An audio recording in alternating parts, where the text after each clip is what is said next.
अपने दांत के बीच दबा लेता है और धीरे से उसे बाइट करते हुए बोला, वापी मैं तुम्हें टाइम दिया है, इसका ये मतलब नहीं कि तुम मुझे वेट कराओ।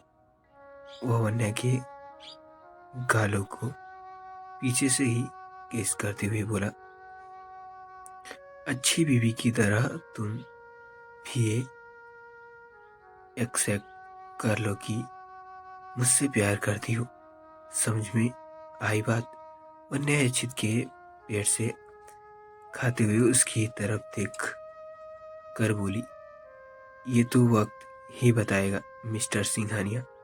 अचित उसकी कमर पर अपने हाथ फेरते हुए बोला, तुम अगर नहीं भी फंस कम फेस करोगी तो भी कोई बात नहीं, तुम्हारा हेड्समैन है ना, वो तुमसे कबूल करवा लेगा। दोनों डिनर के बाद बेड के रूम में आ गए। वन्या थकी हुई थी इसलिए उसे जल्दी नींद आ गई। वहीं अचित उसकी आंख में नामो निशान नहीं था। वो कुछ सोचने के बिजी था। उसे अपने रिसोर्स से पता चल रहा था कि उसकी माँ और बहन का मर्डर इस वक्त मुंबई में ही मौजूद है। अचित बस उसी के बारे में सोचने में लगा था। वह काफी देर तक इसके बारे में सोचता रहा। फिर उसका ध्यान वन्या के सोते हुए मासूम चेहरे की तरफ गई, जो सोते हुए बहुत ही ज्यादा क्यूट लग रही थी। वह उसकी गाल को हल्का सा चबाते हुए बोला, मन करता है अभी तुम्हें खा जाऊं, पर अभी मैं ऐसा नहीं कर सकता। मुझे पता है कि मैं तुम्हें मौका दिया है तो तुम उसे अपने साथ ले जाओ तो नहीं दोगी। आखिर आज का पूरा दिन जो तुम्हें वेट करवाया है, पर अगर ज्यादा शैतानी करने की कोशिश की तो पति पनिशमेंट भी तुम्हें डबल दूंगा। ये कहते हुए वह स्माइल करने लगा और वन्या को अपनी बाहों में भरकर नींद के आगोश में चला गया। दूसरी तरफ दृष्टि का अपॉइंटमेंट दृष्टि अपने बेड पर सो रही थी। उसके चेहरे से पसीने की बूंदें निकल रही थी। थोड़ी देर में उसका चेहरा तरफ तरफ हो गया। हॉस्पिटल के एक वार्ड का नजारा। एक 15 साल की लड़की अपने माँ डैड के बीच के बैठी हुई थी। उसकी आंखों के आंसू बह जा रहे थे। वह लगातार डॉक्टर से रिक्वेस्ट कर रही थी कि वह उसकी माँ डैड को ठीक कर दे, पर डॉक्टर्स भी अपना इलाज पूरा कर चुके थे। अब सब भगवान के ऊपर ही था। वह बच्ची अपनी आंखों में आंसू लेकर बार बार भगवान से प्रार्थना भी कर रही थी कि वे उसके माँ डैड को बचा ले। माँ डैड, आपको कुछ नहीं होगा, आप दोनों जल्दी ठीक हो जाएंगे। लड़की की माँ उसके सिर पर प्यार से हाथ फेरते हुए बोली, बेटा पता नहीं भगवान हमसे किस जन्म का बदला निकाल रहे हैं, जिसे हम अपने प्रिसेशन करने में तूले हुआ है। वह बच्ची अपनी आंखों में आंसू लिए अपने माँ को सुनने में लगी हुई थी।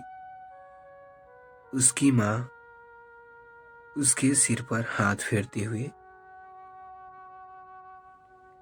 ही बोली, बेटा अब हमारे पास ज्यादा वक्त नहीं है। हमें बहुत अफसोस हो रहा है कि हम अपनी छोटी सी प्रिंसेस को इस तरह से छोड़कर जा रहे हैं, पर भगवान की यही इच्छा है बेटा। तो हो सके तो मुझे और अपने डैड को माफ कर देना। इसके साथ ही दोनों के सांसें थम गई और उस लड़की की आंखों से आंसू अंधेरा छा गया। वह जोर जोर से रोने लगी। उसके साथ ही दृष्टि की भी आंखों खुल गई। उसका चेहरा पसीने से तवातब हो गया था और आंखों में आंसू की कुछ बूंदें भी झलक आई थी। उसने खुद को संभालने पर अपने बेड के साइड में रख जग से पानी लेकर उसे पीने लगी। पिछले कई सालों से दृष्टि को अक्सर ये सपना आता था और उसकी आंखों के नम करने उसके दिल को तोड़ सा जाता था।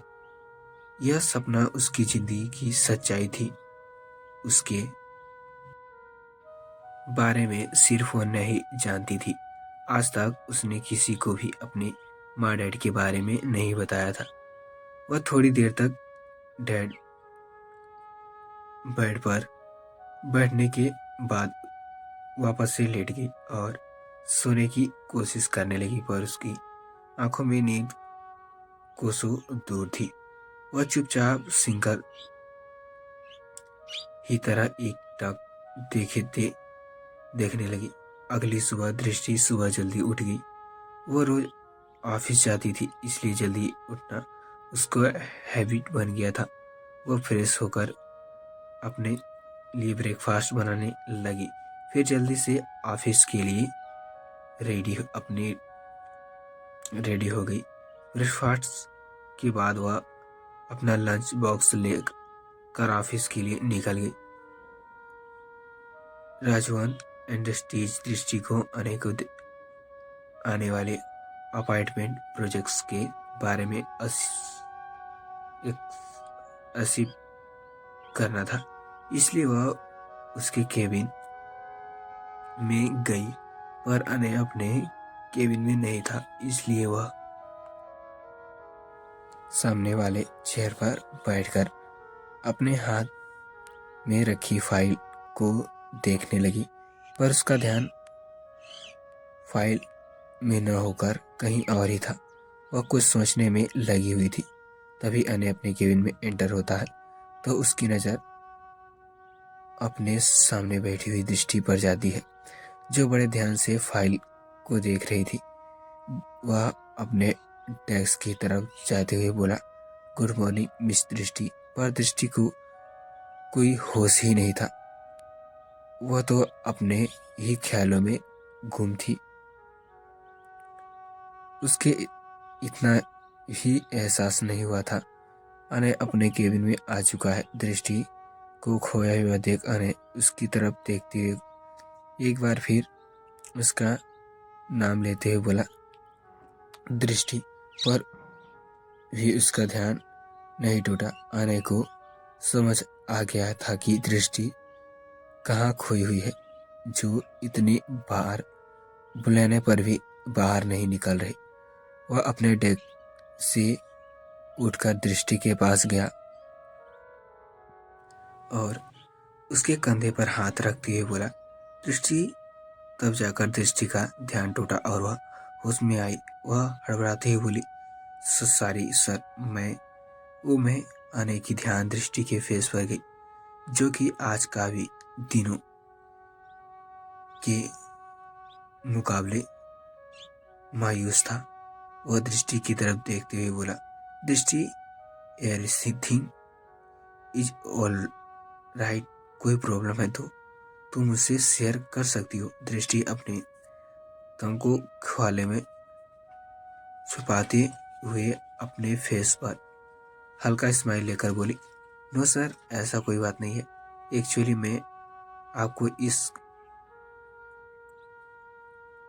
अपकमिंग प्रोजेक्शन के बारे में बताने आई थी।